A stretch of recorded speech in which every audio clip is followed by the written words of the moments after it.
Hello students, आज हम protozoan amoeba proteases का स्टडी करेंगे। अमीबा प्रोटीज एक कोशिकी की प्राणी है और हम सब जानते हैं कि एक कोशिकी संघ प्रोटोजोआ, जिसको सर्वप्रथम गोल्डफस ने इस शब्द का प्रयोग किया था और इसका मतलब है प्रथम जंतु। इसमें एक कोशिकीय के प्राणी आते हैं जिसमें इनका डिवीज़न ऑफ लेबर या जो श्रम विभाजन है वो कोशिकांगों के रूप में जो है वो बटा हुआ रहता है। यानी इसके कोशिकांग जो होते हैं कोशिका के, वही सारी क्रियाएं संपन्न करते हैं। उसी में से एक जंतु है, इसका एक उदाहरण है अमीबा प्रोटियस। अमीबा जो शब्द है, जो वर्ड है, उसकी जो उत्पत्ति हुई है, व्युत्पत्ति, वो एक ग्रीक जो लैंग्वेज है, ग्रीक भाषा से हुई है अमीबा प्रोटियस की, और जिसका मतलब होता है अमीबा का कि ग्रीक एक पौराणिक नाम है जिसका मतलब होता है कि ये एक देवता जो अपना आकार बदलता रहता है। और चूंकि हम सब जानते हैं कि अमीबा जो है वो भी एक इरेगुलर शेप होता है और उसका आकार जो है नियमित बदलता रहता है, इसलिए जो है वो इसका नाम अमीबा पड़ा है। और इसकी खोज जो है वो रसेल वॉन रोजेनहॉफ ने की थी।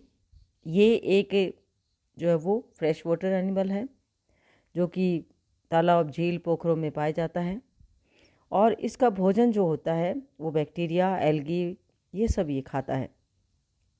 साइज़ अगर इसका आप देखेंगे तो इसका साइज़ जो है वो 0.25 mm से लेके 0.6 mm तक होता है। यानी अगर हम नेकेड आइज से अगर इसको हम देखें तो ये एक जो है वो डॉट की तरह, वाइट डॉट की तरह दिखाई देता है।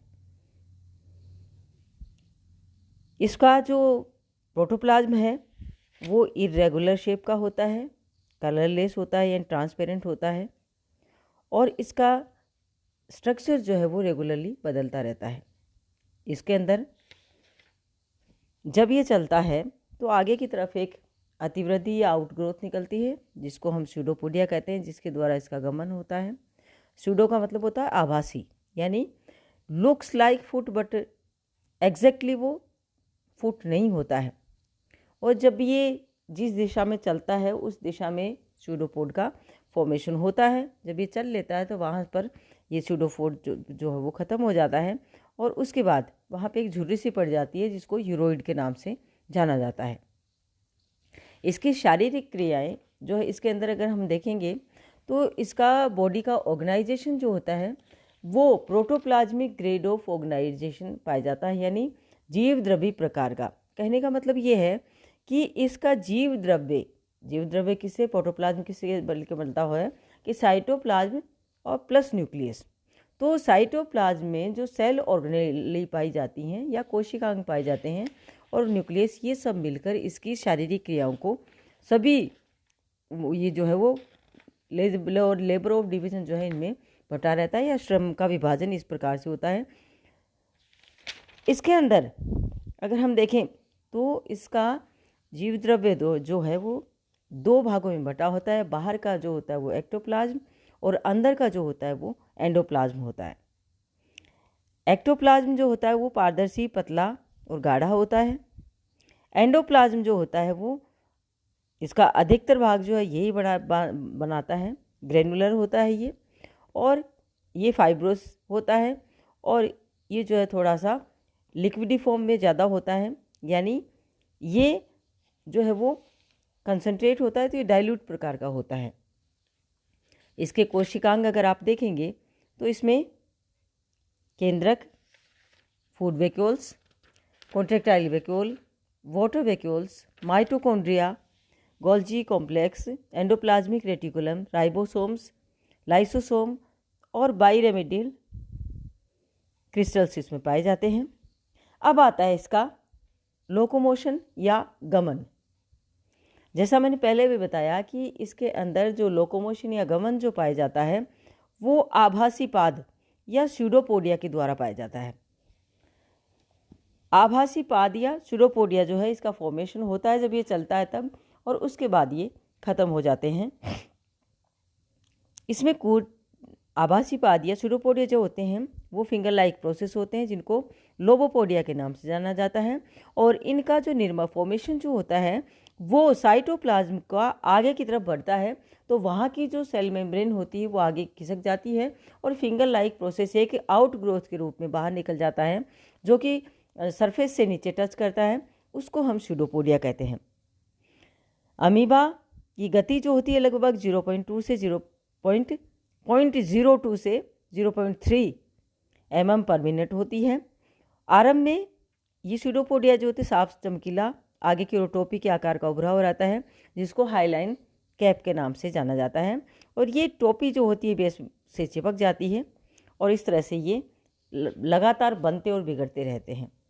इसमें अगर हम लोकोमोशन को देखते हैं कि तो डिफरेंट थ्योरीज इसके बारे में प्रचलित है, जिसमें पहली थ्योरी आती है इसमें एडिशन थ्योरी, यानी चिपक जाता है ये जो है वो आसंजन गति, ये सिद्धांत जिसको कहा गया है कि इसमें अमीबा का लोकोमोशन जो है वो कोशिका द्रव्य के बह जाने से वैसे ही होता है जैसे कि किसी ठोस पदार्थ पर पानी की, जैसे हम पानी की बूंद डालते हैं वो चारों तरफ फैल जाती है, तो उस तरह से इसका जो है वो साइटोप्लाज्म फैल जाता है और उस तरह से इसकी बॉडी जो है वो मूव करती है। सेकेंड इसकी थ्योरी आती है कॉन्ट्रैक्शन हाइड्रोलिक थ्योरी, जो हीजमैन ने दी थी। और इसके अनुसार क्या है कि अमीबा का जो ये है रेटिकुलर एक स्ट्रक्चर होता है इसमें, और इसमें एक 3 डायमेंशनल नेट इसमें पाई जाती है इसके। और इस शुल्ज ने इसको बाद में बताया था कि इसके पीछे के छोर पर पाया जाने वाला प्लाज्मा जेल जो होता है वो कॉन्ट्रैक्शन उसमें होता है, जिसके फलस्वरूप वो आगे बढ़ने से उसमें वेव्स उत्पन्न होती हैं और उसका सोल जो होता है वो आगे बढ़ता है और इस तरह से इसकी गति होती है। फिर आती है तीसरी थ्योरी इसकी, जिसको सरफेस टेंशन थ्योरी, जो बर्थोल्ड ने दी थी 1886 में, जिसके अनुसार जो है वो कि अमीबा की गति पारे की बूंद के समान होती है, जिसमें अमीबा में किसी भी स्थान पर सरफेस टेंशन जो है स्थानीय कारणों से कम हो जाता है, जिससे कि उसका आधार तल और शरीर सतह के भौतिक लक्षणों में परिवर्तन होता है। और बुशली ने ये इसका समर्थन किया था और सतह पर तनाव में होने वाले अंतर से इसके अंदर इसके आकार में परिवर्तन आता है और ये गति करता है। उसके बाद ये आया लुड़काव मत या रोलिंग मोमेंट थ्योरी, जो कि जेनिंग्स ने दी थी। जैसे हम एक बैलून होता है, गुब्बारा होता है, और गुब्बारा पानी से भरा हुआ है और उसके ऊपर हम कोई पार्टिकल रख देते हैं, गुब्बारे को हम आगे की तरफ लुढ़काते हैं तो हम देखते हैं कि गुब्बारा जो है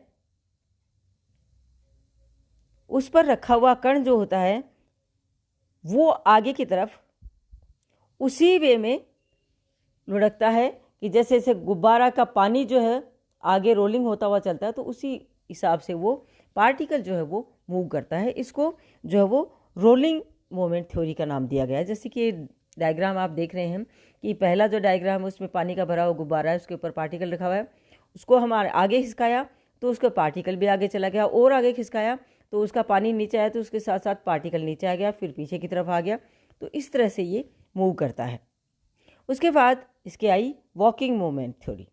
वॉकिंग मोमेंट थ्योरी को आप जिस तरह से भी समझ सकते हैं, जैसे उंगलियां हम ज़मीन पर रख के आगे से आगे, एक से आगे दूसरी के आगे चलाते हैं, तो उस तरह से ये डेलिंजर ने दी थी वॉकिंग मोमेंट थ्योरी। इसमें इन्होंने बताया था कि कोशिका द्रव्य का एक संकुचनशील पदार्थ कॉन्ट्रैक्टाइल जो सब्सटेंस होता है गति में सहायता करता है, कूटपाद आधार से संलग्न हो जाता है और फिर शरीर को आगे की ओर खींच लेता है, और इस तरह से अमीबा जो है वो मूवमेंट करती है।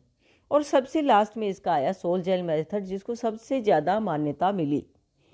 और सोल जेल मेथड जो होता है, जिसमें ये जो होता है पेंटिन और मार्श ने 1923 में दिया था, सबसे पहले ये हाइमन ने दिया था और इन्होंने इसका समर्थन किया था, फेवर किया था इसका। और इसमें कि ये सिद्धांत क्या है कि इसका सोल जेल में कन्वर्ट होता है और जेल जो है वो सोल में कन्वर्ट होता है,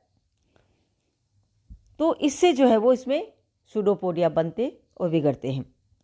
कूटपाद का बनना या विलुप्त होना कोशिका द्रव्य की विस्कोसिटी पे डिपेंड करता है, जो कि सोल का जेल और जेल का सोल में परिवर्तन होता है।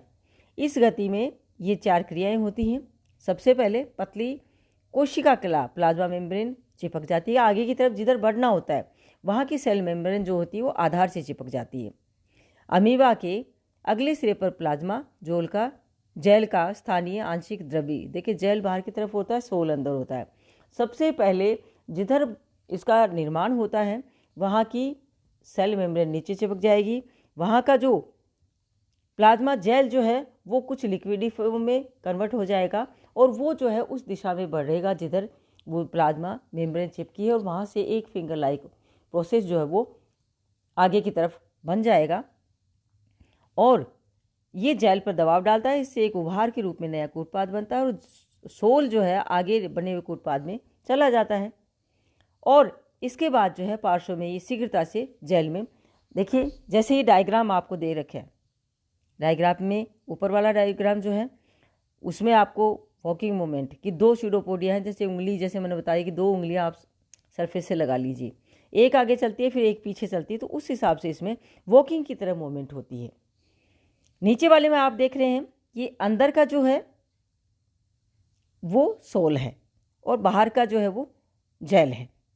लेकिन ये सोल जो है अंदर का, तो बाहर का जेल है। जेल आगे की तरफ कुछ लिक्विडी फॉर्म में कन्वर्ट होके जहाँ से प्लाज्मा मेम्ब्रेन टच हुई है उसको आगे प्रेशर डालता है और एक फिंगर लाइक प्रोसेस होता है और ये उंगली नुमा प्रवर्स बनने के बाद सोल उसमें आगे की तरफ खिसक जाता है और आगे का जेल जो होता है वो साइड्स में से जाके पीछे वापस जो है वो सोल में कन्वर्ट हो जाता है।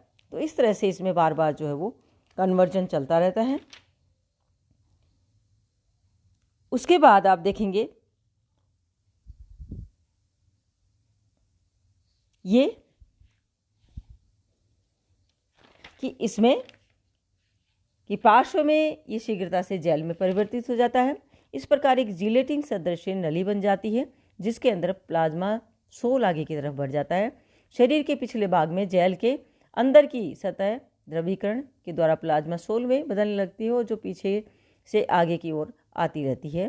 प्लाज्मा जेल की बाहरी नली अमीबा के पिछले चारों ओर के भाग से निचोड़ने की गति की भांति दबाव डालती है और इससे सोल आगे की तरफ बढ़ता है। तो इस प्रकार इस प्रक्रिया में प्लाज्मा जेल के सोल में बदलने से शरीर में पिछले सिरे में पहले के कूटपाद धीरे धीरे सिकुड़ने लगते हैं और वहाँ पर एक झुर्रियाँ सी दिखाई देती हैं जो मैंने आपको पहले बताया, जिसको यूरोइड के नाम से जाना जाता है। इसके बाद आती है इसमें इसकी जो है फोल्डिंग अनफोल्डिंग थ्योरी, जो कि गोल्डएकर ने दी थी 1950 में। लार्क और उसके बाद गोल्डएकर ने, इसमें ये उन्होंने बताया है कि प्रोटीन की जो सीरीज़ होती है उसमें फोल्डिंग अनफोल्डिंग होती है और प्रोटीन के अणुओं में कॉन्ट्रैक्शन और शिथिलन के कारण उत्पन्न होता है और ये लंबी पॉलीप्लॉइड चेन्स के जंतु के पिछले भाग में संकुचित होती हैं और कुंडलित होकर बिखर जाती हैं। इससे इस भाग का जेल सोल में बदलता है। यानी ये भी एक तरह से वही थ्योरी है जो हमने पीछे पढ़ा कि सोल जेल में और जेल सोल में परिवर्तित होता है। और वो किस कारण होता है कि प्रोटीन्स के मॉलिक्यूल के फोल्डिंग होने और अनफोल्डिंग होने के कारण उसमें सोल जेल का फॉर्मेशन होता है। फिर इसमें आती है कि fountain zone contraction theory Allen ने जो दी थी। इसमें अमीबा के एंडोप्लाज्म में जेल का एक एक्सियल कोर होता है, उसके चारों ओर सोल का एक शीर जोन होता है। एक्सियल कोर से जेल के आगे खींचने से ही हाइलाइन टोपी पर टकराकर फबा के रूप में आगे बढ़ता है और एक्टोप्लाज्म से मिल जाता है और यहाँ पे एक जो है वो बॉडी आगे खिसक जाती है। इस तरह से ये डिफरेंट थ्योरी जिसकी जो होती है प्रचलित है, जिसमें सबसे ज़्यादा मान्यता जो है वो सोल जेल मेथड को मिली है। Thank you.